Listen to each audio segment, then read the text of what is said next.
Hello everyone and welcome back to the channel. I hope you're doing well and having a great day. Welcome back to another helpful Figma tutorial.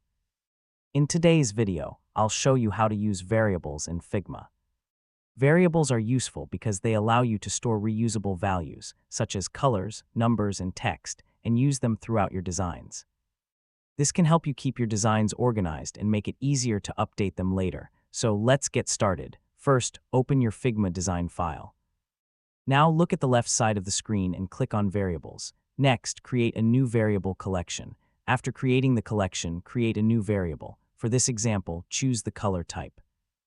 Now give your variable a name such as primary color. Next, choose a color for the variable. Your color variable is now ready to use. You can now apply this variable to your design elements. For example, select a design element and use the variable as its color. The benefit is that if you change the value of the variable later, the design elements using that variable can be updated more easily.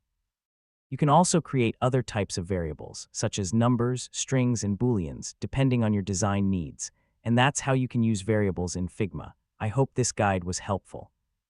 Thanks for watching, and I'll see you in the next video.